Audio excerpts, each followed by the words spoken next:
Para sa isang lalaki, ang panliligaw sa isang babae, medyo challenging na.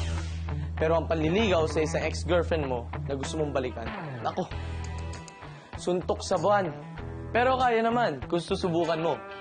Ako po si J.R. Cilia at ito ang aking Get Your Ex Back Guide. Tip number 1, reconnect via text. Reminder of a fun memory you shared together. Tulad ng isang kanta sa isang concert na pinanood niyo.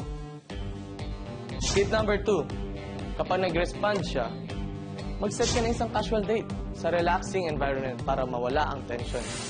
Mas maganda kung related ito sa paborito niyang gawin.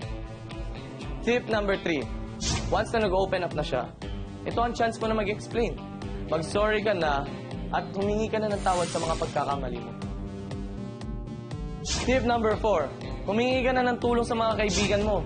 Diba? Para sa yung mga kaibigan. At ang pinaka-importante sa lahat, huwag niyo nang balikan ang nakaraan kasi past is past. And that's how you get your ex back. If you deserve a second chance. Kaya, good luck!